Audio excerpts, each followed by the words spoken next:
Halo, Iya, halo, siap bang. Silakan bang. Selamat malam boleh bang. nanya bang? Boleh abang dari mana? Kita dari Indonesia bang. Iya, oke, nggak dari Kristen, Islam, Muslim? Islam. Oke, siap. Apa yang mau ditanyakan bang?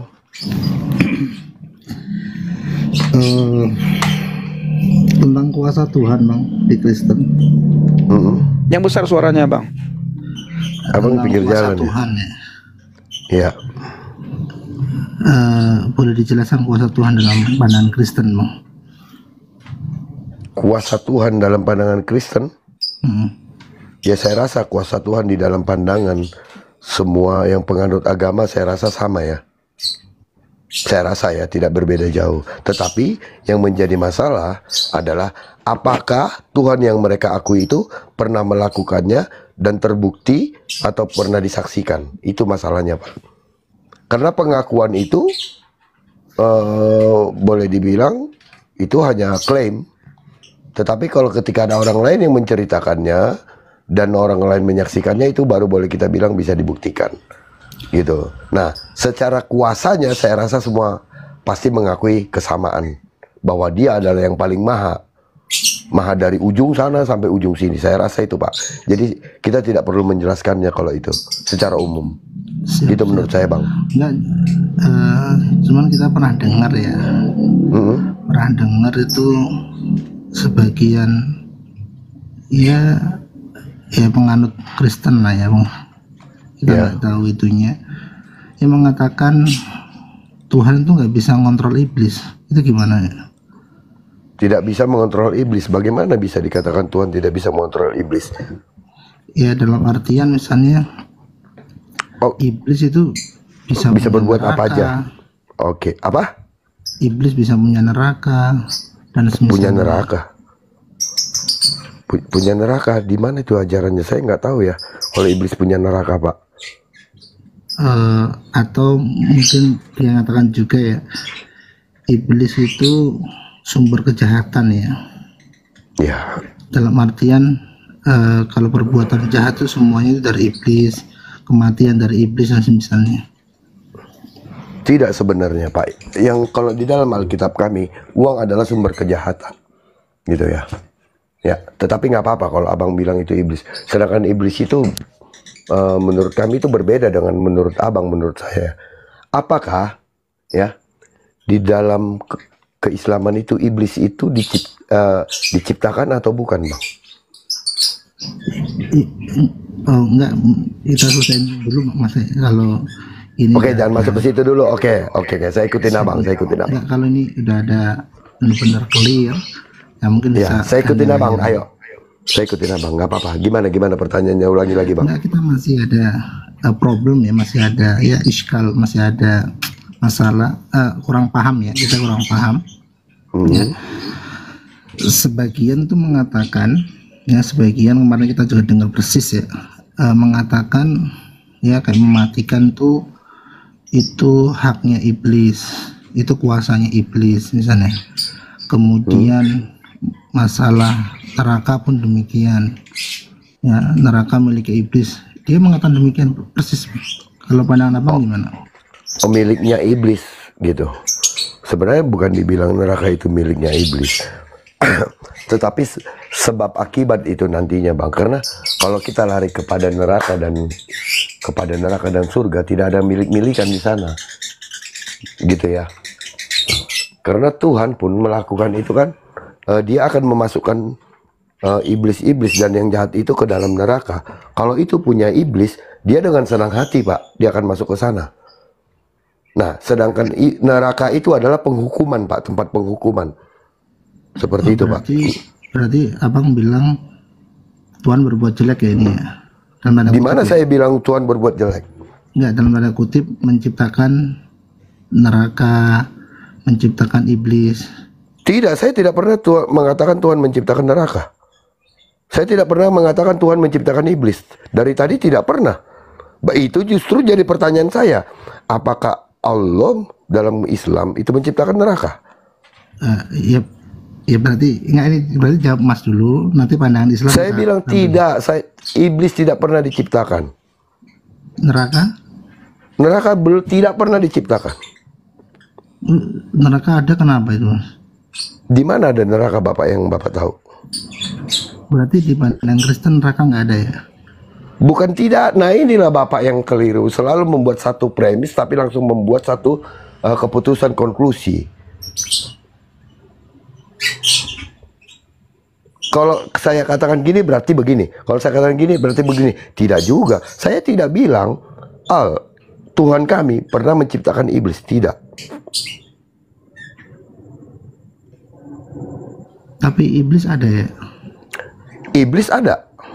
Neraka ada? Neraka akan ada. Akan ada atau udah ada? Akan ada. Karena saya belum pernah ke sana, Pak. Enggak. Ada kan berarti ada yang membuat. Ada berarti ada yang membuat. Ini Belum akan tentu. ada, berarti akan ada yang Akan membuat. ada. Ya, siapa yang buat? Enggak tahu saya, Pak.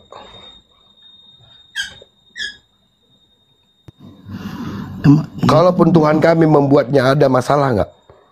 Enggak, maksudnya gini Mas ya. Kan kita butuh jawaban dasar ya. Kalau ada Oke. yang membuat siapa gitu, supaya kita bisa menyimpulkan sesuatu ya. Saya tidak tahu siapa yang membuatnya. Mas Brandi juga nggak tahu ya? Nggak tahu. Nah, Anda sekarang tahu? saya tanya, Anda tahu tidak? Di Islam, di Islam surga dan neraka dibuat oleh Allah Subhanahu wa taala. Oke, artinya Allah membuat neraka juga dan menciptakan iblis, tah? Iya, benar. Bagaimana Allah itu bisa menciptakan iblis? Kalau pertanyaan bagaimana, kalau dalam Islam Bukan bagaimana caranya, bukan, maksud saya begini. Bagaimana bisa seorang Allah yang maha kasih itu menciptakan sesuatu yang sangat jahat? nggak ada problem kiranya ketika ada maksudan yang baik. Hah? Apakah iblis diciptakan untuk maksud yang baik? Iya. Untuk apa, Pak? Allah menciptakan iblis. Bukankah dengan ada kejahatan yang benar itu akan kelihatan, Pak? Oke. Berarti artinya Allah sudah merencanakan semua kejahatan yang ada di dunia ini. Toh, Kita tidak menyimpulkan demikian. kenapa tidak menyimpulkan? Kan Allah yang membuat iblis itu ada, yang membuat kejahatan itu supaya apa? Supaya dia nyata, betul? Iblis jelek menurut siapa? Iblis jelek kenapa? Menurut siapa? Menurut Tuhan lah. Ya nggak Menurut bisa. manusia pun sama saya rasa. Enggak. Kalau dalam Islam, Oh, iblis itu baik. iblis jelek menurut manusia. Dari pandangan manusia, iblis itu jelek. Tapi Menurut Allah kalau baik. ditinjau dari perbuatan Allah yang penuh dengan kebijaksanaan, maka semua hasilnya akan baik. Oke. Jadi Allah mengutus iblis untuk manusia, betul? Bukan mengutus, ya. Nah, untuk apa Bahasa diciptakan manusia. iblis? Bukan mengutus, menguji lebih tepatnya. Menguji. Untuk apa manusia diuji, Pak? Biar naik kelas. Di antaranya, Enggak. Untuk apa manusia diuji? jadi Allah kan dan menciptakan semuanya ya, langit dan bumi beserta isinya, beserta Iya. manfaat-manfaat yang banyak untuk manusia. Yang kemudian kalau itu nggak ada tujuan, maka ciptaan ini semua akan jadi cuma-cuma. Oke, jadi apalah rupanya Pak tujuan Allah itu menciptakan langit dan bumi dan Adam di dunia ini menurut Iya. Islam? Di antaranya untuk menguji mana yang baik, mana yang buruk. Waduh, kurang kerjaan sekali tuh Allah menciptakan langit dan bumi hanya untuk menguji manusia. Itu kembali Habis itu, sebentar Pak, habis itu yang dia sudah pasti tahu bahwa manusia itu nanti sebagian akan melanggar perintahnya atau tidak mengikutinya. Artinya dia sudah merencanakan, dia membuat sesuatu ciptaan yang sebagian dibakar, sebagian dimasukkan ke surga enak-enak. Sangat jahat sekali Allah itu, Pak.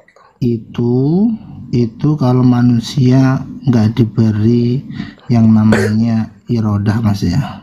Jadi kalau Oke, manusia itu bisa jelaskan. memilih, ya kan, manusia bisa memilih, dijelaskan baik yang buruk, kemudian dia memilih yang buruk, ya. Kenapa bisa Allah yang disalahkan? Allah dan ngutus Rasul menjelaskan yang baik dan buruk, kemudian Oke. manusia mengikuti yang buruk, kenapa Allah yang disalahkan? Tidak, Pak. Berarti Bapak melanggar daripada perintah Allah sendiri, Pak. Di Quran tidak dikatakan begitu. Di Quran tidak ada pilihan, Pak. Di Quran itu semuanya itu karena Allah sendiri. Bapak bisa baca An-Nahl 93. Coba. Ayo, kita baca An-Nahl 93. Oke, sebentar. Bang Pendi ada, Bang Pendi? Ada. An-Nahl Berarti 93 boleh, Bang?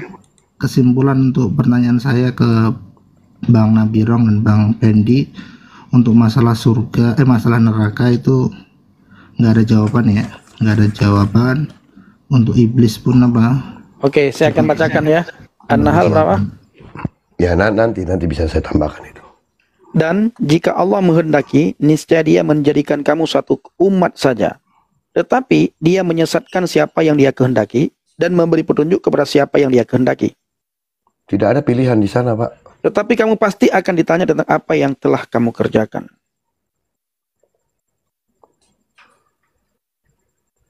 Sangat banyak ayatnya, Pak. Al-An'am 39, Az-Zumar 23. Bang Nabirong, ya.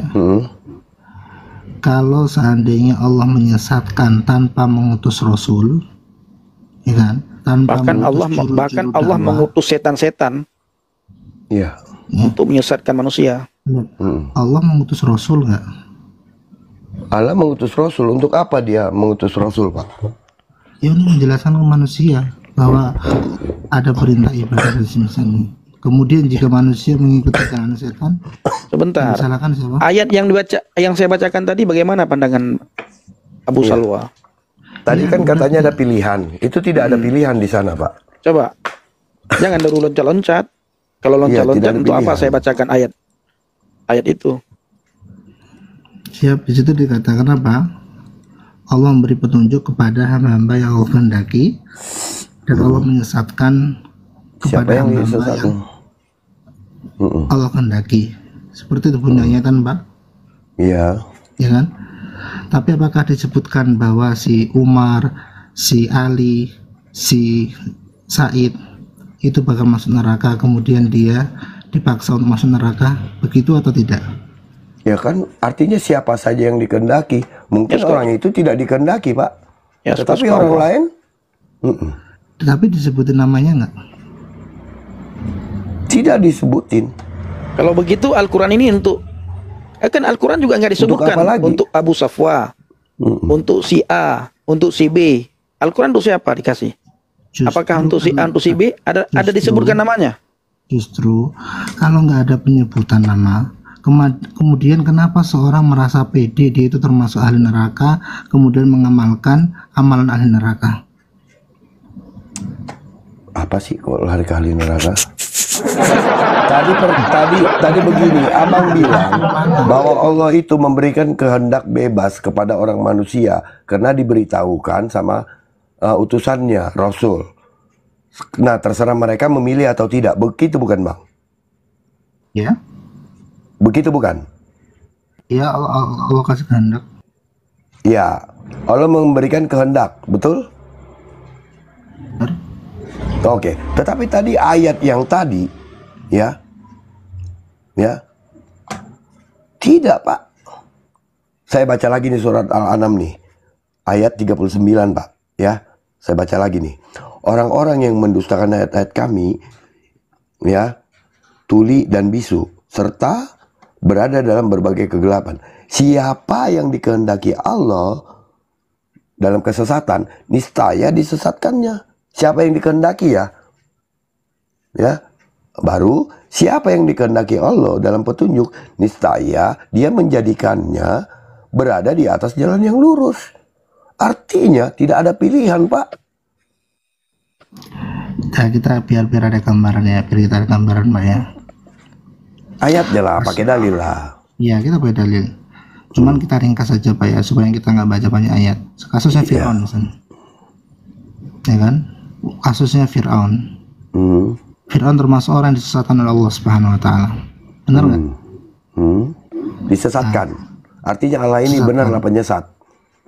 Lihat ya. Tapi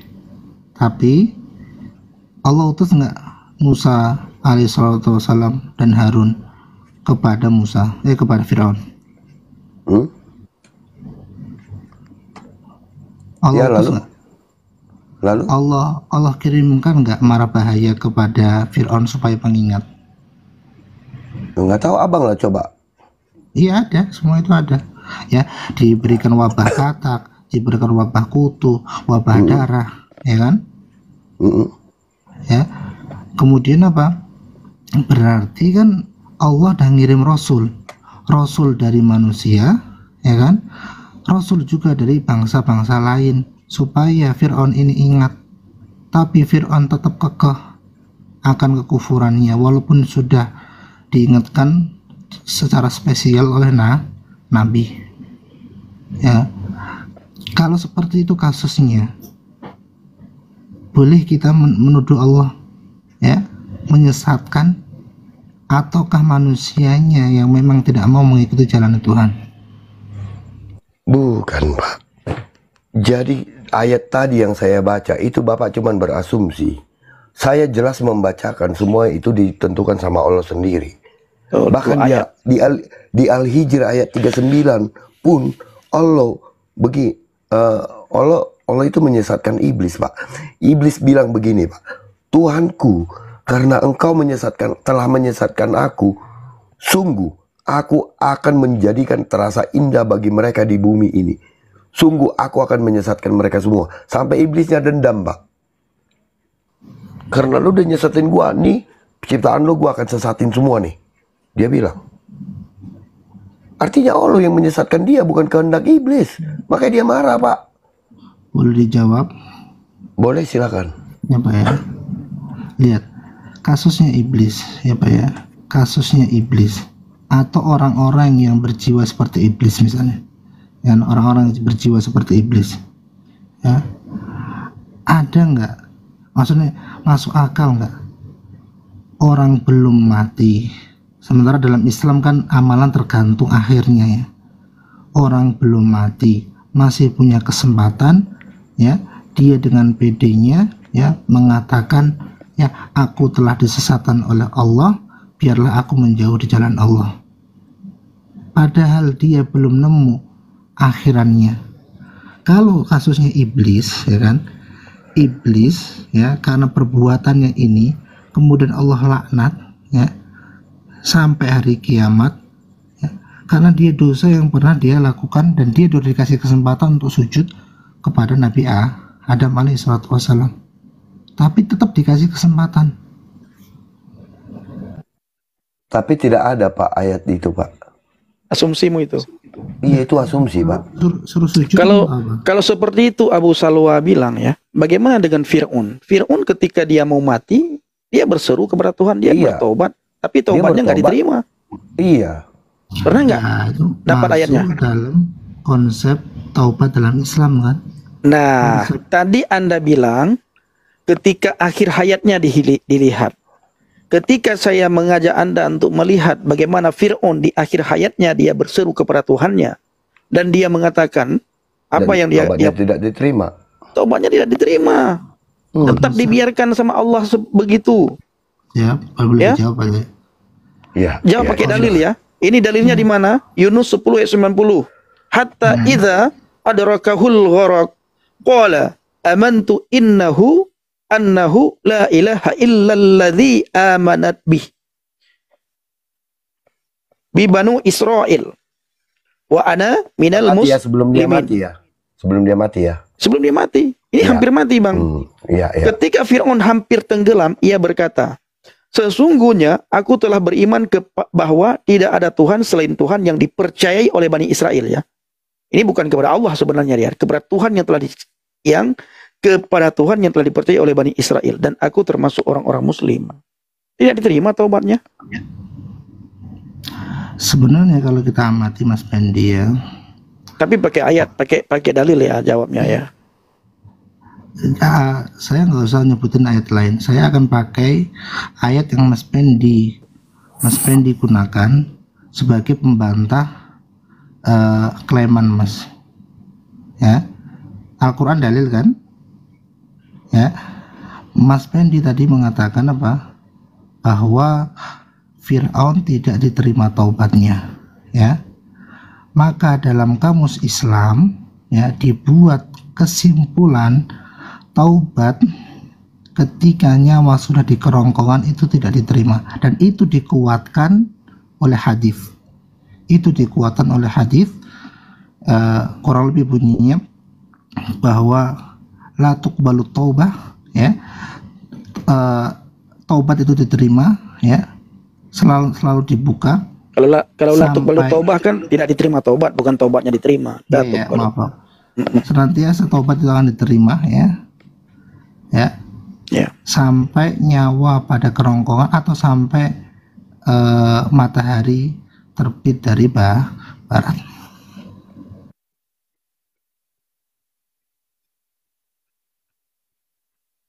Berarti bertolak belakang dengan sifat Allah, kasih dan rahmatnya Allah ya. Iya. Berarti ada pembatasan waktu yang diberikan kepada orang untuk bertobat. Tetapi silakan. Maaf ya, biar gantian Mas kita nanya ya. Iya. Kalau dalam Kristen misalnya, Kekristenan. dalam Kristen ada nggak dimasukin ke neraka, dicampakkan ke neraka? Oke, begini Pak. Pertama saya jelaskan dulu, mulai dari penciptaan manusia itu tujuan Allah. Kami seperti apa? Penciptaan manusia, ketika diciptakan manusia itu adalah untuk kemuliaan Allah dan untuk menyembah dan memuliakan Allah saja, bukan untuk diuji Pak, gitu ya. Nah, lalu bagaimana ketika manusia itu jatuh ke dalam dosa, makanya dia diusir dari Taman Eden, keluar dari, dan terputuslah hubungan antara manusia dengan Allah itu sendiri. Lalu siapa iblis? Apakah iblis itu diciptakan? Tidak. Iblis itu adalah malaikat yang memberontak. Disinilah kelihatan adanya pilihan atau kehendak bebas di dalam kekristenan. Ya, makanya di Alkitab kami tidak dikatakan bahwa Allah kami itu menyesatkan siapa yang dia sukai, yang dia tidak sukai, siapa yang dia akan mengajak, siapa yang tidak disukai, tidak. Tetapi mereka akan diuji oleh keinginan dagingnya, keinginan duniawinya. Yaitu apa? Ketika manusia sudah jatuh ke dalam dosa, ke dalam dunia. Nah, itulah sebabnya iblis ketika memberontak dijatuhkan ke dalam dunia. Makanya iblislah penguasa dunia yang sekarang. Itulah sebabnya kenapa Yesus turun harus merebut itu kembali. Nah, untuk kemana? Untuk bisa membawa manusia ini ke dalam kehidupan kekal. Ini untuk menyambung hubungan antara Allah yang tadi yang terputus kepada manusia, supaya tujuan Allah yang pertama untuk bisa bersama-sama dengan manusia dan memuliakan Allah, itulah tujuannya, bukan untuk menguji manusia, bukan.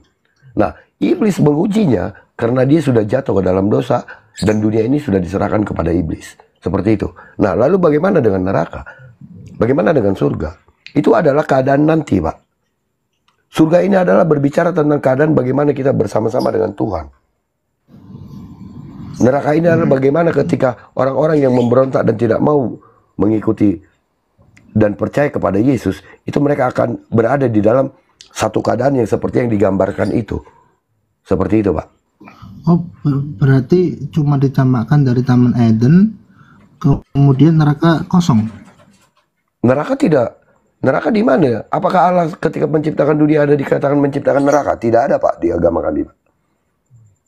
Enggak, berarti aku masih bingung dalam artian orang yang nggak berpahaman Kristen dan orang-orang Kristen yang bermaksiat kepada firman-firman Tuhan, itu tempatnya di mana gitu? anggaplah misalnya Nah, itu nanti di tempat penghukuman terakhir Pak namanya Pak. ya, anggaplah kayak misalnya anggaplah ya ini Orang menyebutnya kita, neraka silakan. hukuman terakhir maksudnya. Ya itu, makanya Bapak harus baca Alkitab biar tahu. Ini banyak sekali proses yang akan dihadapi, ya. Ada penghukuman terakhir, ada kehidupan setelah kematian, Pak, di orang Kristen. Seperti itu. Gini sebentar. Sebenarnya kalau Ibu Sofi nanti menjelaskan ini enak, tapi agak panjang kalau Bapak mau dengar penjelasannya. Silakan, nggak ada masalah. Oke, Bu Sofi. Kak Sofi, monitor. Gue bentar lagi pergi. Kalau kita Pak, Silakan. mati, itu di dalam Alkitab itu ke dunia orang mati namanya. Di dalam Perjanjian Lama namanya Sheol. Baik orang benar maupun orang fasik, semuanya ke dalam dunia orang mati. Di dalam dunia orang mati sebelum Yesus datang, mereka itu yang orang benar, yang percaya kepada janji, itu mereka menunggunya di mana? Mereka menunggunya di tempat kenyamanan yang disebut pangkuan Abraham atau Taman Firdaus. Dunia orang mati namanya, ya, bukan ke surga. Yang orang yang fasik, di mana menunggunya? Alkitab mengatakan namanya Gehenna. Gehenna itu dari akar kata Gehenom, itu tempat di Israel yang apinya nggak pernah padam. Inilah yang kemudian menjadi Jahanam di dalam bahasa Arab, ya, atau neraka Jahanam. Ya, itu ada tempat dunia orang mati. Menunggu sampai kapan? Bapak baca di Daniel 12, Bapak baca nanti juga di kitab Injil. Menunggu sampai dibangkitkan, Pak. Ya, orang benar dan orang fasik nanti tetap menunggu sampai hari berbangkit, sampai dibangkitkan. Orang benar untuk masuk ke dalam kehidupan kekal, ke langit yang baru dan bumi yang baru, nggak ke surga, Pak. Ya. Untuk menerima hidup yang kekal. Orang fasik dibangkitkan untuk kebinasaan kekal, dimasukkan ke dalam lautan api yang menyala-nyala ke dalam neraka selama-lamanya. Begitu, Pak, ya. Berarti kalau seperti itu sama dengan konsep Islam tadi. Nggak sama. Kamu setelah pada waktu Yesus mati, dia turun ke dunia orang mati, apa yang dia lakukan? Bapak baca di 1 Petrus 3 ayat 15 dan 18. Semua yang di Taman Firdaus itu, yang di tempat kenyamanan yang ditawan, ya, roh-roh yang ditawan itu dibebaskan Tuhan. Untuk apa? Untuk masuk ke dalam Taman Firdaus itu, diangkat sama Tuhan, Pak. Tidak lagi dekat dengan Gehenna. Ya, Bapak baca itu di 1 Petrus 3 ayat 15 dan 16, itu berbeda dengan konsep Islam yang mengatakan Bapak melalui siksa kubur, kemudian setelah siksa kubur dicuci dalam neraka. Nggak ada, Pak, orang benar itu nggak dicuci dalam neraka. Nggak ada orang benar masuk Gehenna, Pak. Orang benar tidak masuk ke dalam Gehenom. Mereka menunggu di Firdaus. Tadi yang dicuci, ya kan, yang dari neraka tadi dicuci, itu berarti masuk di sana orang Kristen yang nggak percaya atau yang maksiat lah, ya. Dan anggaplah orang di luar non-Kristen, ya. Tidak, Pak, kita tidak pernah berdasarkan agama. Alkitab tidak pernah bicara agama. Yang Alkitab bicarakan orang benar dan orang fasik. Alkitab tidak pernah bicara orang Kristen dan orang non-Kristen. Alkitab tidak pernah bicara agama. Alkitab bicara orang yang lahir baru dan tidak lahir baru. Kalau kamu nggak lahir baru, berarti kamu akan masuk ke dalam Gehenom. Kamu di sana nanti sampai hari berbangkit, nanti baru kamu mengalami. Jadi di dalam Alkitab itu ada 2 kali kelahiran dan 2 kali kematian. Ya, Yesus berkata, Bapak baca di Yohanes 3, kalau kita cuma lahir sekali, cuma lahir secara fisik saja dari orang tua kita akan mengalami kematian 2 kali, Pak. Kematian pertama adalah kematian tubuh kita. Ya, saya dan Bapak pasti harus mati. Yang kedua, Alkitab mengatakan ada yang namanya the second death, kematian kedua, yaitu terpisah dari Allah selama-lamanya pada hari Yesus datang nanti. Itu namanya kematian kedua di dalam kitab Wahyu. Makanya Yesus berkata kita harus lahir 2 kali. Kalau kita lahir 2 kali, maka kelahiran yang kedua dari air dan roh, maka Yesus berkata kita hanya akan mati sekali, Pak. Gitu. Jadi dalam Alkitab itu mengenal 2 kali kelahiran dan 2 kali kematian. Berarti, Mbak, ya, berarti benar-benar endingnya itu akan selamat semua ya, yang saya simpulkan dari penjelasan Mbak ya. Kristenan sudah selamat, Pak. Di dalam dunia orang mati tidak ada siksa kubur. Mereka menunggu di Taman Firdaus. Sejak Yesus turun ke dunia orang mati, Yesus telah mengambil kunci maut dan kerajaan maut, dia bangkit, maka tidak ada lagi orang yang ditawan di dalam dunia orang mati. Mereka menunggunya di Taman Firdaus namanya di dalam Alkitab. Rohnya menunggu di Taman Firdaus. Berarti nanti Mbak ya, kalau boleh nyimpulkan Mbak, boleh nanggapi nanti. Seorang yang capek-capek beribadah, anggaplah percaya Yesus, ya, capek-capek ke gereja, bangun gereja, ya kan, semua amalan itu baik, ya, endingnya bakal sama orang pembunuh, orang yang berkosa, orang yang korupsi. Tidak, Pak. Di Taman Firdaus beda dengan Gehenna. Gehenna itu dikatakan apinya tidak padam, ulatnya tidak mati, dan ada gemertak gigi di situ. Itu yang digambarkan Yesus. Orang benar tidak ke jahanam, tidak ke Gehenna. Kami tidak ada yang namanya dicuci dosanya di neraka, itu tidak ada, Pak. Berarti bakal kekal di neraka ya, Pak? Oh iya, sekali masuk neraka tidak bisa keluar, betul. Nah, tadi Jadi Mas Nabirong tadi kan, Nabirong tadi interupsi ke kita. Berarti apa fungsinya Allah itu Maha Penyayang kalau seandainya ya kan menyiksa hambanya juga? Ini kan juga berarti juga terjadi di di Kristiani. Ya. Enggak, orang Kristen tidak disiksa. Yang mengatakan orang Kristen disiksa di bukan di kepercayaan Mbak. Di kepercayaan orang Kristiani ada yang namanya neraka juga, ada yang disiksa. Nah iya, karena kita memutuskan untuk mengikuti iblis. Karena iblis itu, neraka itu tidak diciptakan untuk manusia, Pak. Neraka itu diciptakan untuk iblis dan malaikat-malaikatnya. Bapak baca di Matius 25. Manusia itu tidak diciptakan untuk masuk neraka. Tapi karena manusia itu mengikuti perkataan iblis sejak zaman Adam yang pertama itu memberontak terhadap Allah, dia ikuti perkataan iblis, maka dia menyerahkan kita pada kerajaan kematian. Di dalam Alkitab kita kerajaan iblis ini disebut kerajaan kegelapan atau kerajaan kematian. Itu kehendak manusia, Pak.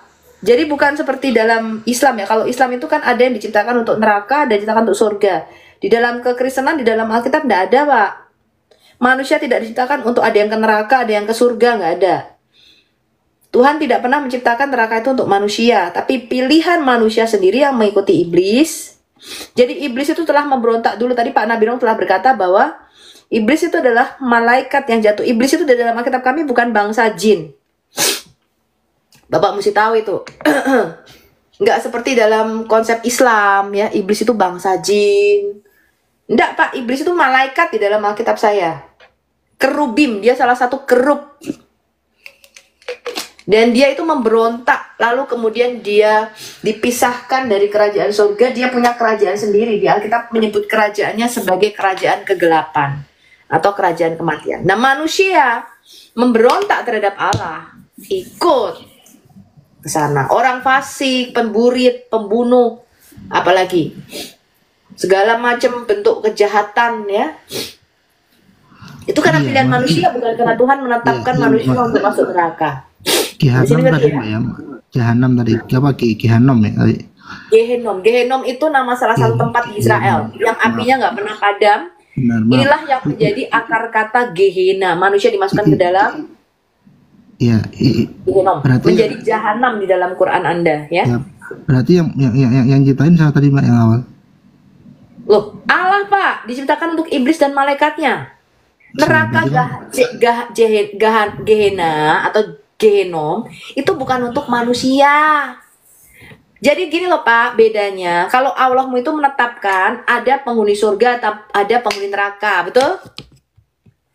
Yang lahir dari tulang sulbinya Adam sebelah kiri itu diciptakan untuk penghuni neraka, yang sebelah kanan untuk penghuni surga, ya enggak? Kalau di dalam pemahaman Islam Anda, antara neraka dan surga ini ada jembatannya. Kalau di Alkitab enggak ada, Pak. Antara Taman Firdaus dan Gehenna, Bapak baca di dalam Alkitab, ada jurang yang dalam yang tidak terseberangi.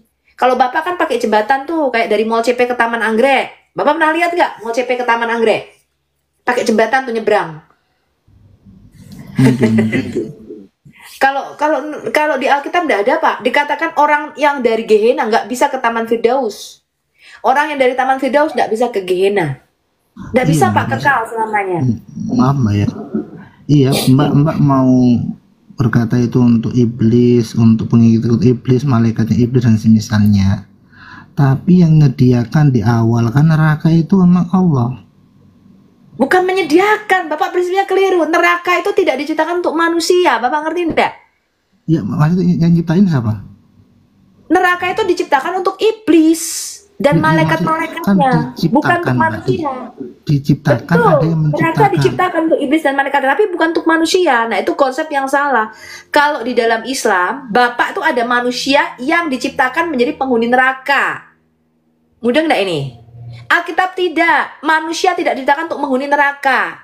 Tapi akibat pemberontakan manusia, akibat pilihan bebas manusia, dia mengikuti perkataan iblis. Bapak baca di Kejadian 3. Karena itulah manusia ditempatkan di neraka bersamaan dengan iblis dan malaikatnya, orang fasik. Iya, bukan Tapi itu yang kita katakan, Mbak. Tapi Iya, bukan ditetapkan seperti dalam Quranmu, ditakdirkan menghuni neraka, itu bedanya.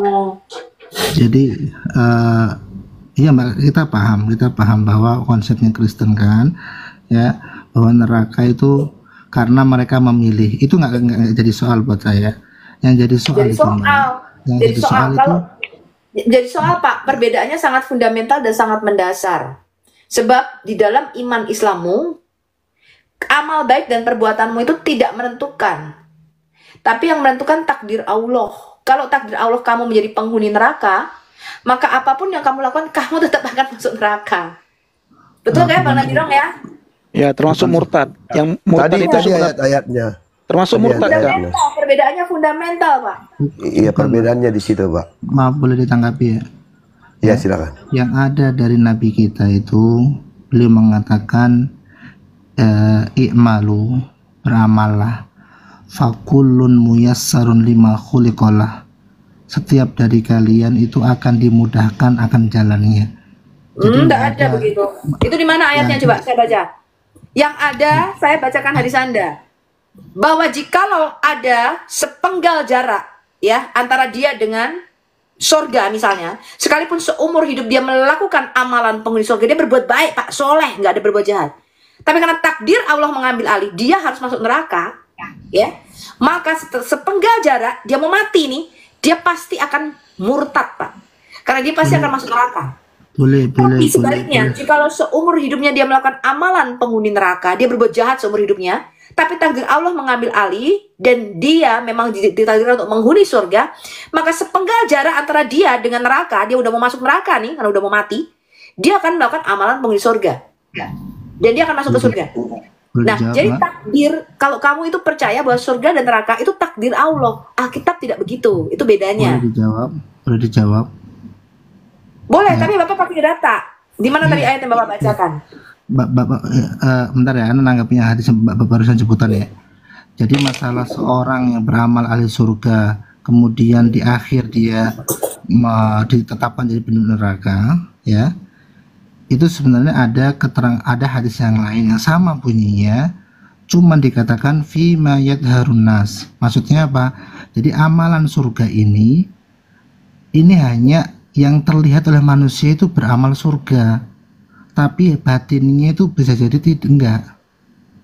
Nah, jadi itu ada hadis yang persis yang menjelaskan. Mana? Tunjukkan sama saya hadisnya. Enggak, tinggal diketik aja. Saya enggak mau Bapak ngomong. Karena jelas dikatakan, ya, Bapak baca di dalam Quranmu, ketika Allah mengusap tulang punggung Adam, tulang belakang Adam, tulang sulbi Adam, anak-anak manusia itu berjatuhan seperti ketombe dari sisir, dikatakan di dalam hadismu.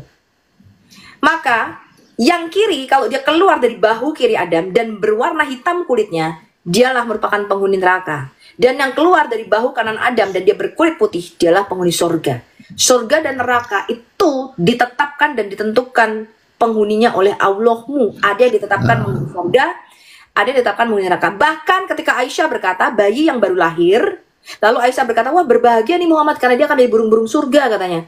Karena dia belum melakukan hal yang jahat. Lalu Muhammad berkata, tidaklah demikian Aisyah, kita nggak tahu. Apakah dia ditakdirkan menghuni neraka, apakah dia ditakdirkan menghuni surga. Jadi bayi yang baru lahir pun, belum melakukan dosa mati, Muhammad berkata belum tentu masuk surga. Karena kalau dia ditetapkan menjadi penghuni neraka, dia akan masuk neraka. Sekarang saya tanya sama Bapak, di mana hadisnya yang Bapak sebutkan itu? Coba Bapak buka kamera. Itu Apa hayalan Ustadzmu, Pak. Karena kamu tidak pernah baca Sahih Bukhari dan Sahih Muslim. Mbak, saya pakai HP aja ya, soalnya karena kalau keluar kan kita keluar dari sini ya. Jadi saya Pakai HP, buka kamera. Pakai HP, buka kamera. Siap. Enggak. Sahih Bukhari, Untuk Sahih yang Muslim. ayat yang tentang masalah beramalah tadi itu ada di surat Al-Lail ya. Ana sebutan karena itu suratnya pendek ya. Mungkin sebagian hafal juga ya. Dikatakan fa'amma man a'ta wattaqa ya. Adapun orang-orang yang dia mau bersedekah ya dan dia bertakwa, wasaddaqa bil husna ya, dan dia membenarkan husna ya, tentang adanya surga, fasanuyassiruhu lil yusra. Bisa Bang Nabi dong bukakan nggak Bang ayatnya Bang? Ya, siap. Buka kamera Pak, Bapak bisa buka kamera nggak? Bisa benar Mbak ya.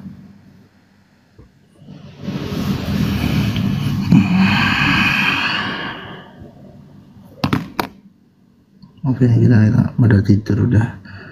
Jadi kita pakai HP aja. Bentar ya. Untuk dalil masalah yang pertama tadi ya, masalah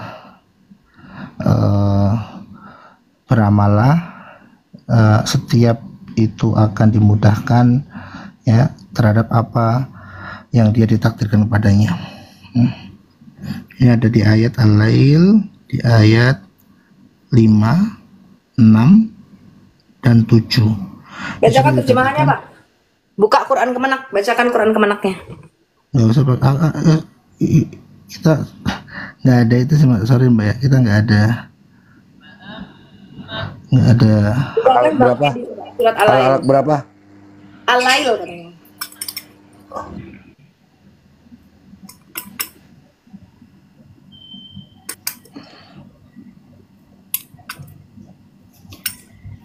Al-Lail katanya. Al-Lail 5 dan 6.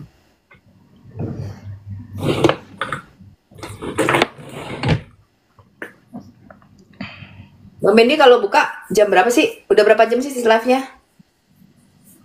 Aku kayaknya nggak ada waktu sekarang nih. Buka mulai dari jam berapa sih? Warungnya? Jam 10 tadi. Berapa jam dari sekarang? 2 jam. Oh, 2 jam dari sekarang. Oke. Ini Kak Sofi mau keluar. Iya. Oh. Ininya terjemahkan Pak. Bahasa Indonesianya Pak, pakai Quran terjemahannya. Bang Nabiro bisa bukakan nggak? Ayat 5 dan 6. Surat Al-Lail katanya. Oke, ayat 5-nya. Maka barang siapa memberikan dalam kurung hartanya di jalan Allah dan bertakwa dan membenarkan dalam kurung akan adanya pahala yang terbaik dalam kurung surga, maka kami memudahkan baginya jalan menuju kemudahan.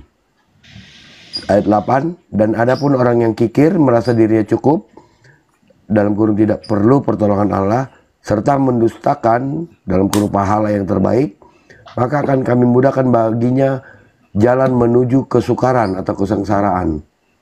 Dan hartanya tidak Kami bermanfaat. memudahkan jalan menuju kesukaran. Nah, ayat 12, sesungguhnya kamilah yang memberi petunjuk dan sesungguhnya milik kamilah akhirat dan dunia. Gitu. Maka aku memperingatkan kamu dengan neraka yang menyala-nyala, yang hanya dimasuki orang-orang paling celaka, yang mendustakan kebenaran dan berpaling dari iman, dan akan dijauhkan darinya neraka orang yang paling bertakwa, yang menginfakkan hartanya untuk membersihkan dirinya, dan tidak seorang pun memberikan suatu nikmat padanya harus dibalasnya, tetapi dalam kurung dia memberikan itu semata-mata karena mencari keridhaan Tuhan yang Maha Tinggi. Niscaya kelak dia akan mendapatkan kesenangan. Itu aja, sampai itu ayat 21. Itu dari 5 sampai 21 itu. Gimana menurut Bapak? Iya, persis dengan apa Mbak? Lihat Mbak di sini. Kalau ini tafsirnya Mbak ya, tafsir Mukatsir. Lihat ada lafaz kullun muyassarun lima khuliqalahu. Ya, ini anak kasih blok ya. Ayat 5 itu ayat berapa, Pak? Jadi ini tafsiran untuk ayat ke Aku pakai tafsiran lagi. bukan Ayat ke berapa, Pak? kita nyebutin hadis ini Mbak. Cuma hadisnya ada di tafsir gitu loh Mbak. Coba saya tanya, Maryam 71, tidaklah seorang pun di antara kamu melainkan memasuki neraka. Itu suatu ketetapan bagi Allahmu. Menurut Bapak, apa artinya itu Maryam 71? Itu masalah sirat. Hah, sirot? Mana ada kata sirot di situ? Kan Mbak tadi menyebutkan bahwa ada jembatan kan dalam Islam. Nggak tahu saya. Sirot itu kan tambahan kemenak. Iya, kan Mbak bilang ada sirat kan, ya kan? Enggak, saya tanya, di mana dalam Quranmu ada jembatan dari neraka ke surga? Itu ayatnya di mana? Ya itu yang Mbak sebutan tadi. Oh enggak Pak, enggak ada. Bapak tunjukkan sama saya Maryam 71 ada sirotol mustaqim. Saya mualaf sekarang. Di apa Mbak? Maaf. Maryam 71, Maryam 71. Maryam 71 kenapa? Tidak ada jembatan di sana, Pak. Jembatan itu dibangun Kemenak Pak. Yang bangun MUI itu jembatannya. Iya. Berarti kan Pakai kita dana harus umat. memahami Mbak, memahami di Islam. Pakai uang Mbak ya. RAPBN kayaknya, RAPBN-nya bangsa Indonesia kayaknya. Bentar Mbak ya, maaf. Ya kan, kita kan harus paham bahwa di Islam memang sirat kan di atas neraka Mbak. Mana dikatakan sirot itu di atas neraka? Ayatnya mana? Lah ini yang Mbak baca itu. Mana? Kan semua melewati neraka karena dia nyeberangi sirat tadi. Wariduha itu memasuki. Sejak kapan kata wariduha itu melewati? Kata wariduha itu dari kata al-wurud. Bapak baca tafsirnya. Ya. Sejak kapan? Sejak kan Bapak tahu nggak? Kemenak mengganti kata memasuki neraka menjadi mendatangi neraka, kemudian menjadi melewati dalam kurung jembatan Siratal Mustaqim. Itu terjemahan Quran tahun berapa? Bapak tahu nggak? 2023. Ya boleh di Bahkan itu, sekarang Mbak. ya Bang Pendi, Bang Nabirong, setelah kita bahas-bahas mengenai air mani keluar dari tulang sulbi laki-laki dan tulang dada perempuan, hadis itu sekarang diganti bukan air mani perempuan Bang Nabirong, tapi merupakan sel Diganti. telur. Hah? Apa? Sel telur. Telur. Diganti lagi. Anda lihat di .id sekarang. Udah nggak ada air mani perempuan, diganti menjadi sel telur. Tapi Sejak beredar, kapan, Pak? beredar Kata informasi wariduha itu selama apa? ini, beredar informasi selama ini yang direvisi Alkitab. Quran direvisi. Sejak kapan Mbak kata waridua itu artinya melewati? Waridua itu kata al-wurud artinya mendatangi neraka, memasuki neraka. Maka ayat 72-nya apa? Ditinggalkan berlutut, betul nggak? Mana ada melewati? Sebagian akan ditinggalkan berlutut dan neraka, sebagian akan dikeluarkan dari neraka, betul nggak? Lah kalau dikeluarkan dari neraka, kamu masuk dulu. Kamu kan percaya kan, kamu akan dicuci dulu dosanya di neraka selama berapa tahun, nggak tahu, tergantung. Betul nggak? Tapi itu kata Allah sendiri itu sesat, Kak Sofi. Itu sesat loh. Itu di Al-Baqarah 79 sampai 81. Saya sering bahas itu.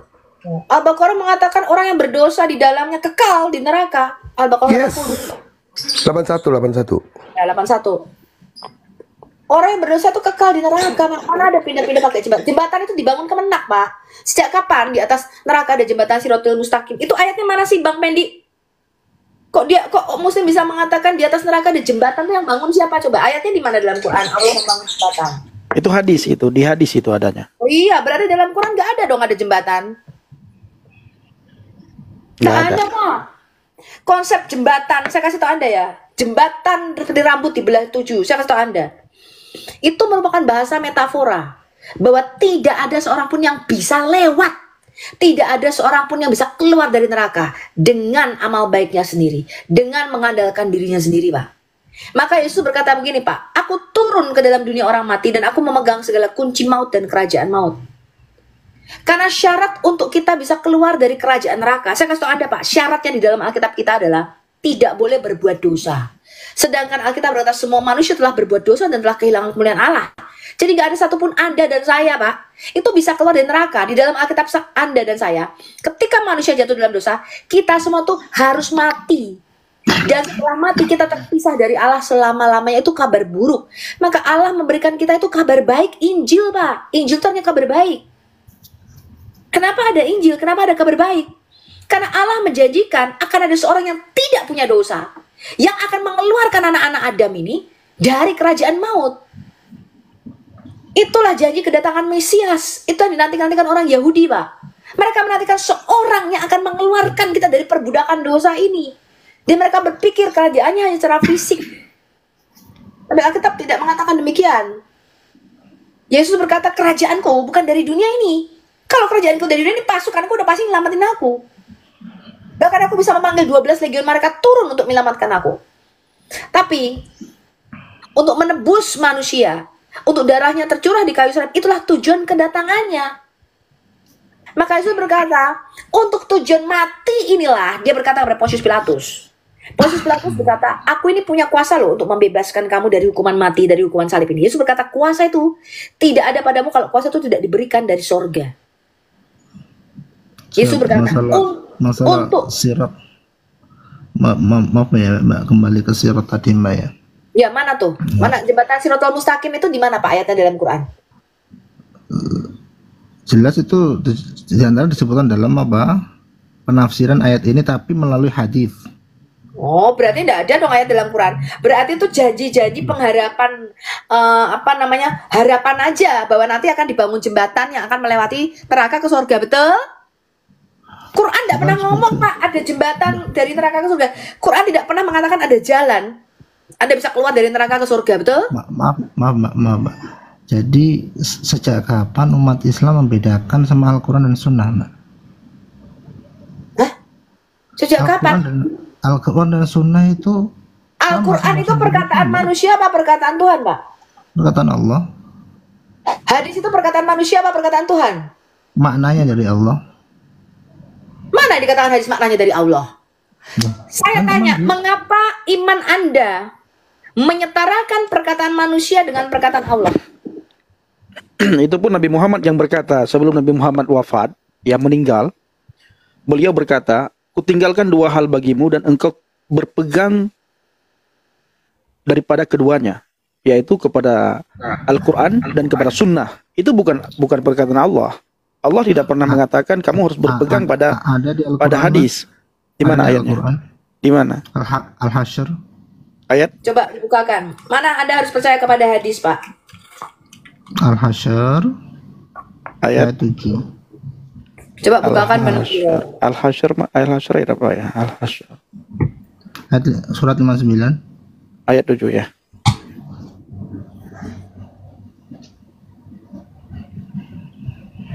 Anda itu harus percaya kepada kitab-kitab sebelum Quran, Pak. Siapa yang menyuruh Anda percaya pada kitab-kitab 200 tahun setelah Quran? Saya kasih tahu Anda, Pak, hadis Bukhari dan hadis Muslim itu dibuat 400 tahun setelah Nabimu mati. Kalau Injil dibukukan kapan, Mbak? Setelah Yesus Injil meninggal? Dibukukan segera setelah saksi mata pada abad pertama. Oke, sebentar. Itu maksudnya berapa tahun? Bang Abu. Ayat ini apa yang mau Abang sampaikan? Ayat berapa, Bang? Al-Hasyr ayat 7. Kita buka kamera ya, maaf ya biar. Ya, coba. Ini nggak ada hubungannya nih dengan apa yang disampaikan oleh Kak Sofi mengenai apa yang saya sampaikan bahwa umat kalian harus berpegang pada dua hal, Al-Quran dan hadis. Ini bukan berbicara tentang Allah menyuruh kalian untuk berpegang pada hadis. Di potongan ini ya. Wa ma atakumur rasulu fakhudhu wa ma nahakum anhu fantahu. Dari potongan itu.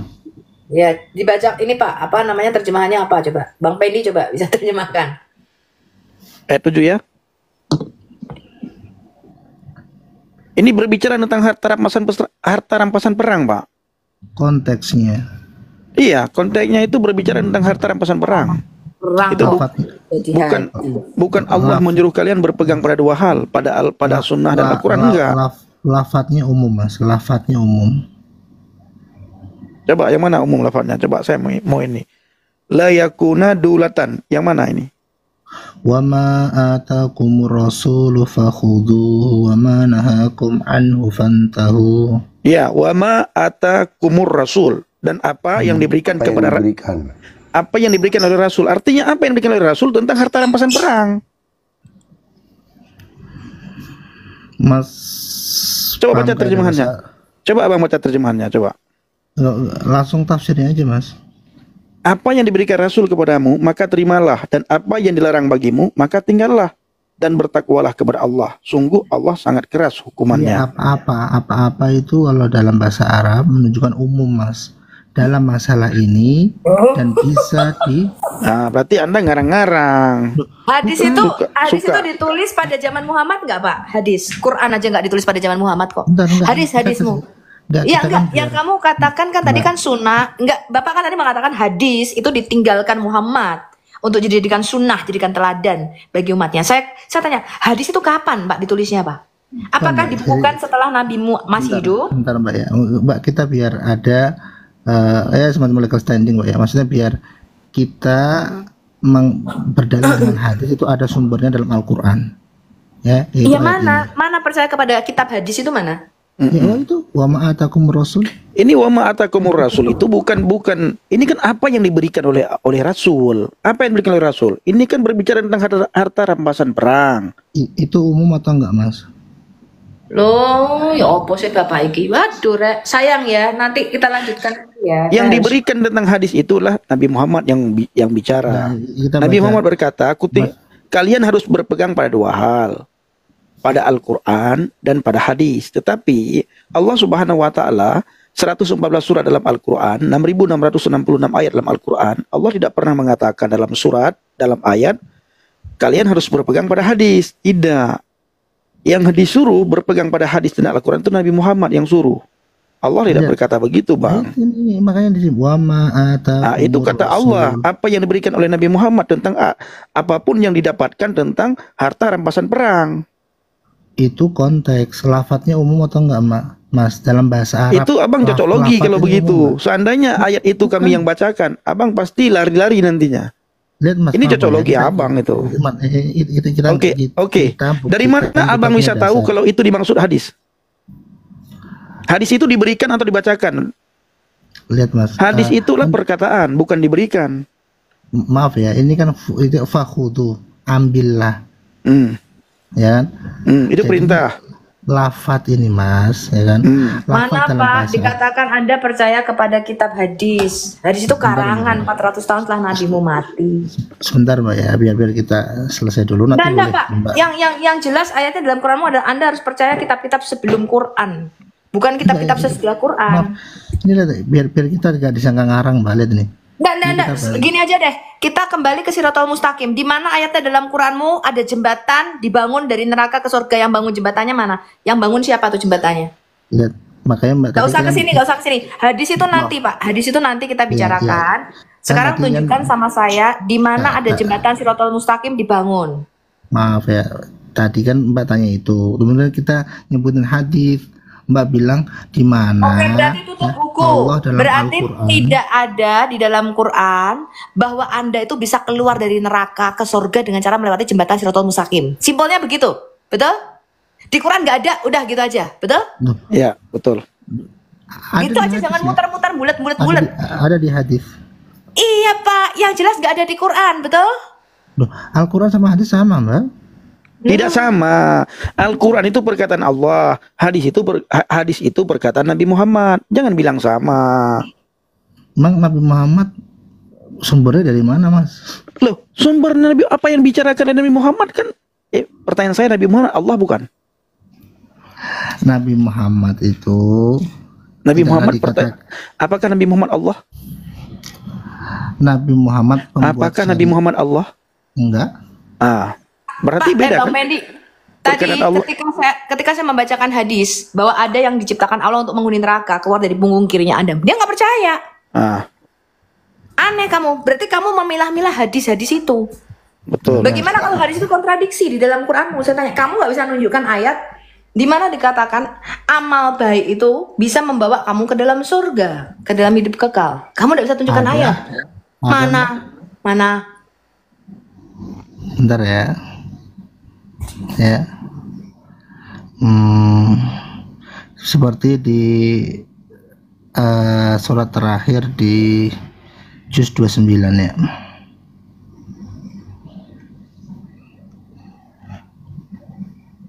Oke, berarti Bapak tidak bisa menunjukkan pada saya nabimu meninggalkan kitab hadis. Ya, atau percaya kepada hadis-hadis itu buku itu Ya, dibuat satu-satu lah 400 Mbak. tahun. Mbak tadi kan bilang masalah ini kan, masalah Pertama, amalan. jembatan Sirotol Mustaqim itu hayalanmu, betul? Itu adalah kisah yang dibicarakan ratusan tahun kemudian. Itu mengambil dari agama Zoroaster ya, namanya jembatan Sinfat. Ternyata tidak ada teman-teman yang namanya ada jalan dari neraka ke surga itu tidak ada, jalannya itu tidak ada. Sekali Mbak, masuk kita neraka kekal di dalamnya. Mau diskusi sehat atau mau ongko-ongkoan nggak ada itu Mbak, nggak ada ujungnya. Ya mana makanya jembatan Sirotol Mustaqimnya di mana dalam Quranmu? Mbak ini gimana sih, kita mau ditanya ini, kita mau baru nyebutin ayat, Mbak Loh, langsung lari ke kamu tempat kok yang menyangka lain. kamu sendiri mengatakan tidak ada jembatan Sirotol Mustaqim dari neraka ke surga dalam Quranmu, itu kan pernyataanmu toh. Makanya saya mengatakan kalau betul kamu bisa keluar dari neraka dengan melewati jembatan Sirotol Mustaqim, mana ayatnya? Tunjukin sama saya. Di mana ayatnya kamu bisa keluar dari neraka ke surga dengan cara melewati jembatan gandul nih, jembatan iki lho, ayatnya mana? Kalau seandainya jembatan disebutin dalam sunnah, apa masalahnya di mana Mbak? Saya tanya Pak, di dalam Quranmu ada tidak? Sunnah hukumnya kedudukan sama seperti Al-Quran. Bulek. Tadi saya sudah membacakan Pak, bahwa menurut sunnah nabimu, menurut hadis nabimu, penghuni neraka dan penghuni surga itu ditakdirkan Allah. Kalau kamu delalai keluar sial harimu, keluarnya lewat bahu kirinya Adam, kamu menghuni neraka, cong. Kalau Nggak kamu ada kayak gitu. kulitnya putih, keluar dari bahu kanannya Adam, kamu menghuni surga. Nggak ada itu Pak, jembatan Nggak ada. Sirotol itu nggak ada. Kita uji hadis Mbak ya, kita uji hadis Mbak tadi ada lafadznya nggak ada kunci clue lafadznya nggak, biar kita cari. Loh, Bapak nggak pernah dengar hadis itu? Bapak nggak pernah dengar hadis itu? Bang Nabirong, coba bukakan. Wah, aku nggak ada waktu Aku sudah harus pergi ya teman-teman. Sambung nanti ya. Bang Penny. Musnad Ahmad 26216 itu. Iya. Sambung sama Bang Penny sama Bang Nabirong. Ya, aku pantau di bawah. Iya, Nanti besok lah ya. Nanti aku masuk lagi ya. Ya, ya. Oke Kak, oke.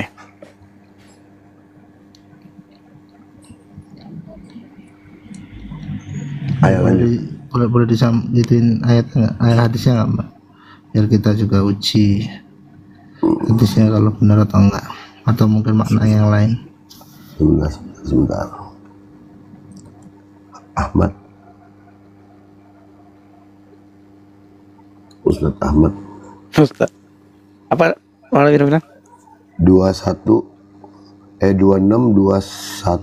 ya. Musnad Ahmad. Haleluya. Musnad Ahmad.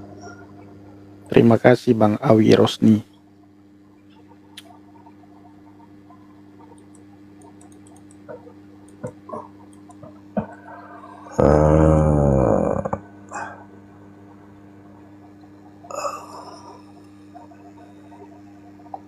Dua Ahmad 6216.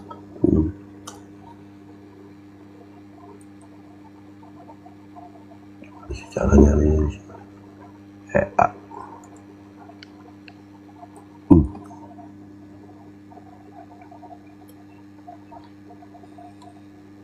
Oh, ini ada yang bilang ini masih banyak nih yang dimulai ini. Gimana caranya? Kita sudah aja Bang Nabirong? Ya sudah naik dulu deh. Iya kan? Naikin yang lain dulu deh. Siap. Terima Nah, kasih. besok lanjut sama Kak Sofi aja, Bang. Insya Allah. Lebih enak, Bang. Oke, Abu Salwa Sehat-sehat Bang ya. Iya, siap, Terima siap. kasih ya Bang ya. Makasih ya Bang Oke, sudah hadir Bang. di sini ya. Thank you. Abang sehat-sehat. Siap, siap.